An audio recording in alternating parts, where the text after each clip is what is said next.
Քիչ առաջ որ զրուցում էինք, խոսեցինք խաղողի տեխնիկական տեսակի մասին եւ խոսեցինք նաեւ, որ շատ գյուղացիներ այսօր, այդ թվում նաեւ դուք հակված եք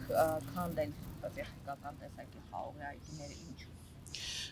Հիմնական պատճառը մթերումների այս տարիների ընթացքում մթերումները հիմնականում տեղի են ունեցել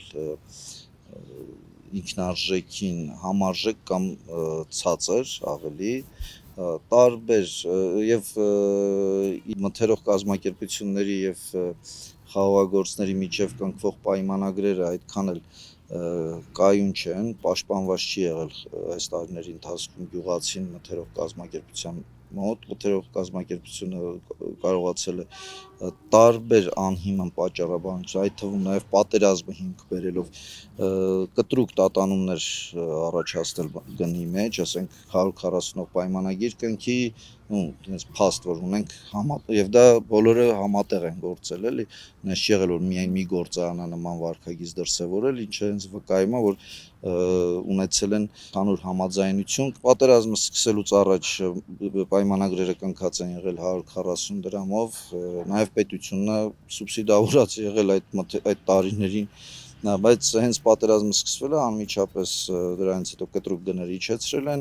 80 դրամի մինչև, ինչը ըստ այո իրականում նաև 70 դրամ որակի հերիք չի գնիչեցում ա եղել, որակի վերահսկող, որակի հետ կապված պատճառաբանություններով գնիչեցում է եղել եւ քանակի պատճառ։ Այո, եւ քանակը ապացուցելու այդքան դեռ հնարավորությունը չունենք, բայց գնիչեցում եղել է։ Այդ տեսակ անկայուն մթնոլորտն ու վիճակը բերել նրան, որ գյուղացին արդեն անգամ այն մարդը, որ չէր հաշվում իր ինքնարժեք, ներդրածը,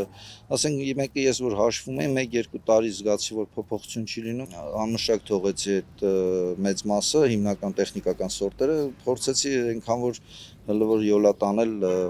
բանի հետ, սեղանի սորտերի հետ կապված աշխատանքներ տանել։